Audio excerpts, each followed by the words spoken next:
maalin buu nabigu arkay saxaabadiisa iyagoo meel fadhiyo oo sheekaysanaya laana saxaabadu bashar bay haayeen cabdulaahi ibn cumar ibn khadaab baa lagu yidhi asxaabta nabi maxamed may qosli jireen way qosli jireen buu yidhi laakiin iimaanka qalbigooga ku jira ayaa buuraha ka weynaa buu yidhi malaa'ig may ahayna bashar bay haayeen sida innagu aan u shaqaysanayeen sida innagu reereeyo u badan u leenahay si ka badan bay u lahaayeen laakiin qulubtooda waxaa ku weynayd ilaahay baa ku weynaa diinta ayaa ku weynayd aakhirada ayaa ku weynayd maalin maalmaha ka miduu nebigu arkay jamac asxaabtii ka mid oo meel iyagoo fadhiya marka ay sheekaysanayaan oy dhoolla caddaynayaan ee qosqoslayaan markaa buu nebigu ku yidhi low aghartum dikra haadimi laddaat la shaqalakum camaa araakum canhu yacni almowt haddaad macmacaan dumiyaha xasuustiisa iyo sheekadiisa aad badsan lahaydeen buu nebigu yidhi qosolkaa aan nigu arkaayo waad ka mashquuli lahaydeen buu nebigu yidhi calayhi salaatu wasalaam haddii asxaabtii nebi maxamed ay u baahdeen mar walba inuu nebigu dul joogo uu ilaahay xasuusiyo uu dhimashada xasuusiyo uu aakhirada xasuusiyo innakoo maanta zamankan joogna zaman alfitan zaman fitanta iyo mashaakilka ay bateen iyo fasaadku meel walba uu yaallana inteen uga baahi badannahay asxaabtii nebi maxamed in mar walba layna xasuusiyo ilaahay la kulankiisa aakhira inay jirto in lagu xasuusiyo inuu qabri kaa dambeeyo in lagu xasuusiyo waa arrin lagama maarmaan oo kulligan aan u wada baahannahay haddaad badin lahaydeen buu nebigu yidhi macmacaan dumiyaha warkiisa iyo sheekadiisa qosalka aan nigu arkaayo buu nebigu yidhi calayhi salaatu wasalaam maad haleesheen maanad qososheen waad ka mashquuli lahaydeen buu nebigu yidhi calayhi salaatu wasalaam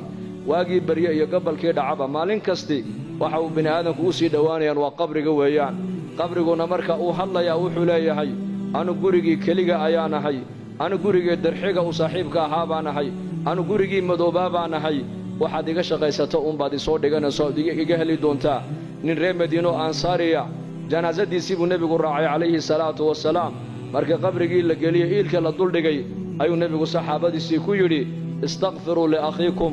wasaluu lahu tahbiit fa innahu al'aana yus'al buu nebigu yidhi calayhi salaatu wasalaam walaalkiin ilaahay dembidhaaf u weyddiiya su'aashii qabriga hadda la weyddiinayaaye qowlka xaqa in lagu sugana ilaahay u weyddiiya haddaa su'aashii qabriga la weyddiinayaa buu nebigu yidhi calayhi salaatu wasalaam oo su'aasha qabriga waa maxay waa saddexdaas su'aalood weeyaan man rabbuka man nebiyuka maa diinuka mar allii markaa qofka innagu aan dhigna qabriga een ka imanno ka u dambeeya ka soo dhaqaaqaya shanqadhiisa la maqashin buu nebigu yidhi calayhi salaatu wasalaam laba malag baa u iman doonta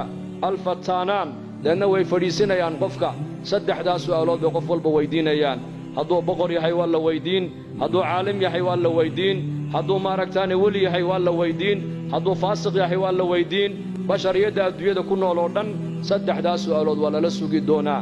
man rabbuka ayaa ku rabbaynayey ayaa ku quudinayey ayaa ku arsaaqayey ayaad caabudaysay ayaad baryaysay ayaad rajaynaysay ayaad tala saaranaysay maa diinuka diintaadu maxay ahayd dhaqankaagu muxuu ahaa maxaad dhaqan ka dhigatood ku dhaqmaysay man nebiyuka ninka laynaga soo dhex saarayna maxaad u taqaannay marka qofkii muuminka adduunyada dusheeda ilaahay garanaayey ee iimaanka qabay ilaahay baa yidhi yuthabbitu allaahu aladiina aamanuu bilqowli athaabiti fi alxayaati addunya wa fi alaakhira wa yowma yaquumu alashhaad ilaahay tabaaraka wa tacaala qofka muuminka iimaanka qaba saddexdaas su'aalood ee qabriga qof walba lagu weyddiinayo ilaahay baa qofka muuminka ku sigi doona oo ilaahay baa jawaabta haleeshiin doona walaalayaal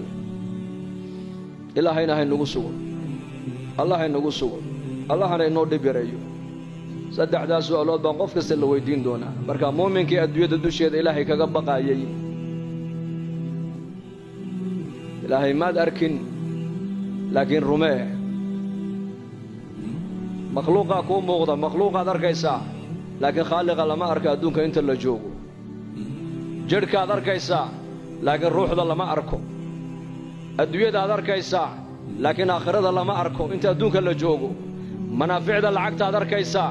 laakiin manfacadda salaada iyo manfacadda thawaabka ma arkaysid waa qayb aakhira taa lagugu tusin doonaa shayga maanta mushaahadaadka inoo muuqda ayaa hadhow toola noqon doona muqayabaad wax kaa qarsoomay buu noqon doonaa shayga qaybka maanta kaa qarsoon waxa uu noqon doonaa wax hortaada yimaadood aragto ayuu noqon doonaa maanta adduunyada inoo muuqata aakhira inooma muuqato laakiin qofku markuu adduunyada ka intiqaalu dhinto